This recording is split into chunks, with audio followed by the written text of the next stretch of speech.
السلام علیکم ورحمۃ اللہ وبرکاتہ۔ پیارے ناظرین، کیا آپ جانتے ہیں اللہ تعالیٰ نے انسان کو کس چیز سے پیدا فرمایا اور دو سمندر آپس میں ملنے کے باوجود ایک دوسرے میں مکمل طور پر کیوں نہیں ملتے؟ آئیے سورہ رحمان کی ان عظیم آیات کو سنتے ہیں اور اللہ کی قدرت کی نشانیاں دیکھتے ہیں۔ بسم اللہ الرحمن الرحیم، اللہ کے نام سے شروع جو نہایت مہربان رحم والا۔ خلق الانسان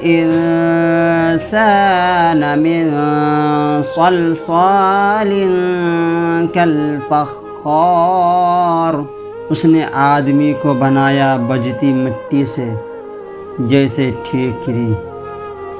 اللہ تعالی ہمیں ہماری حقیقت یاد دلا رہا ہے کہ ہماری ابتدا مٹی سے ہوئی، لہذا انسان کو تکبر نہیں بلکہ عاجزی اختیار کرنی چاہیے۔ وَخَلَقَ الْجَانَّ مِن مَّارِجٍ مِّن نَّارٍ، اور جن کو پیدا فرمایا آگ کے لوکے سے۔ جس طرح انسان کی تخلیق مٹی سے ہوئی، اسی طرح جنات کو اللہ تعالیٰ نے آگ کے شعلے سے پیدا فرمایا۔ فَبِأَيِّ آلَاءِ رَبِّكُمَا تُكَذِّبَانِ، تو تم دونوں اپنے رب کی کون سے نعمت جھٹلاؤ گے؟ اللہ تعالیٰ نے اپنی بے شمار نعمتیں یاد دلا کر جنات اور انسانوں سے فرماتا ہے کہ بتاؤ میری کون سی نعمت کا انکار کرو گے؟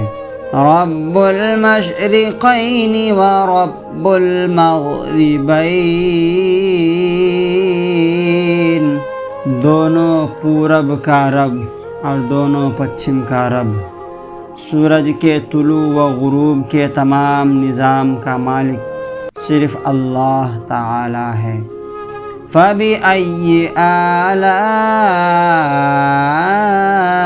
رَبِّكُمَا تُكَذِّبَانِ، تو تم دونوں اپنے رب کی کون سی نعمت جھٹلاؤ گے؟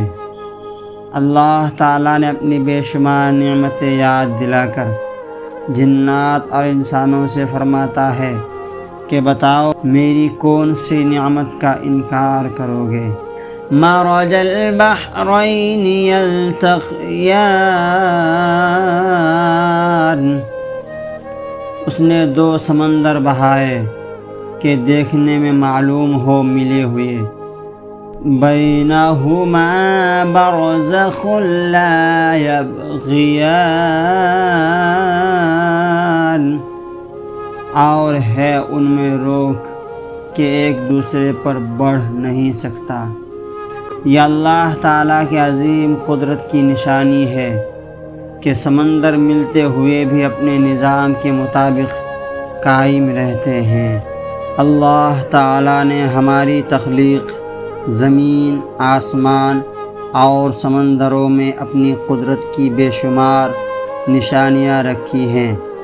سوچئے ہم اپنے رب کی کتنی نعمتوں کا شکر ادا کرتے ہیں۔